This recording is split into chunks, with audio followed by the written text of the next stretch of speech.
রবিবার অধিভুক্ত ৭ কলেজের শিক্ষার্থীদের সাথে ঢাবি উপাচার্যের অশোভন আচরণকে কেন্দ্র করে মধ্যরাতে রণক্ষেত্রে পরিণত হয় রাজধানীর নীলক্ষেত এলাকা। ৪ ঘণ্টা ঢাবি ও ৭ কলেজের শিক্ষার্থীদের মধ্যে চলে সংঘর্ষ, ধাওয়া পাল্টা ধাওয়া। এতে আহত হন সাংবাদিক সহ বেশ কয়েকজন। এদিকে ঘটনার জন্য মর্মাহত জানিয়ে ভিডিও বার্তা দিয়েছেন ঢাবি উপাচার্য ডক্টর মামুন আহমেদ। রবিবার সড়ক অবরোধের পর সন্ধ্যায় ৫ দফা দাবি নিয়ে ঢাকা বিশ্ববিদ্যালয়ে স্মারকলিপি জমা দিতে যান আন্দোলনরত অধিভুক্ত ৭ কলেজের শিক্ষার্থীরা। এ সময় বিশ্ববিদ্যালয়ের উপাচার্য ডক্টর মামুন আহমেদ তাদের অপমান করেন বলে অভিযোগ তোলেন শিক্ষার্থীরা।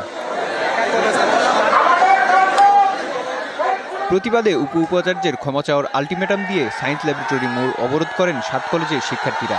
রাত 10:30টার দিকে তারা ঢাকা বিশ্ববিদ্যালয়ের উপাচার্যের বাসভবনের দিকে মিছিল নিয়ে আসেন। পরে নীলক্ষেত মোড়ে ঢাকা বিশ্ববিদ্যালয়ের মুক্তি ও গণতন্ত্র তোরণের সামনে অবস্থান নিয়ে চলে বিক্ষোভ।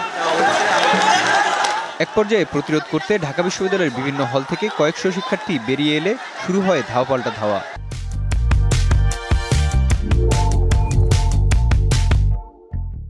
রণক্ষেত্রে পরিণত হয় নীলক্ষেত এলাকা।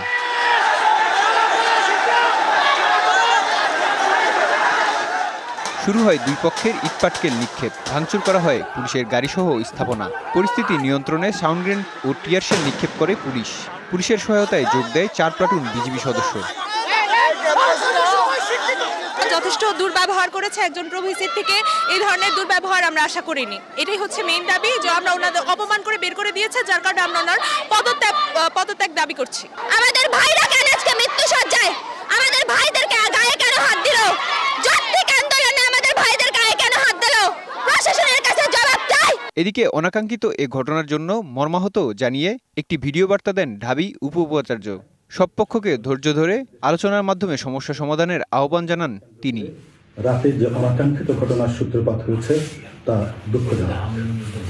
এতে আমি গভীরভাবে মর্মাহত। আমি বিশ্বাস করি সুষ্ঠু পরিবেশে পারস্পরিক আলোচনার মাধ্যমে এই ভুল বোঝাবুঝির অবসান ঘটবে। এই ঘটনাকে কেন্দ্র করে ঢাকা বিশ্ববিদ্যালয় ও ৭ কলেজের শিক্ষার্থীদের মধ্যে যে উত্তেজনার সূত্রপাত হয়েছে তা প্রশমনের জন্য সব পক্ষকে ধৈর্য ধারণ করার জন্য আমি আন্তরিক আহ্বান জানাচ্ছি।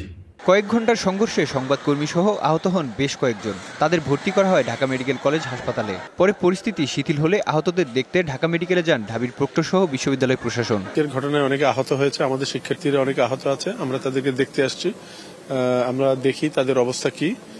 অনেক পথচারী আহত, পুলিশ আহত হয়েছে। আমরা তাদের চিকিৎসার জন্য কি কি করণীয় লাগে সেটা দেখব। আমি প্রশাসনের পক্ষ থেকে এসেছি, আমাদের অন্যান্য স্টেট প্রক্টররা আছে, শিক্ষকরা আছে। আহতদের মধ্যে 7 জন ঢাকা মেডিকেলে ও গুরুতর একজন প্রাইভেট হাসপাতালে ভর্তি রয়েছেন। মেহেদী হাসান, ডিবিসি নিউজ ডেস্ক।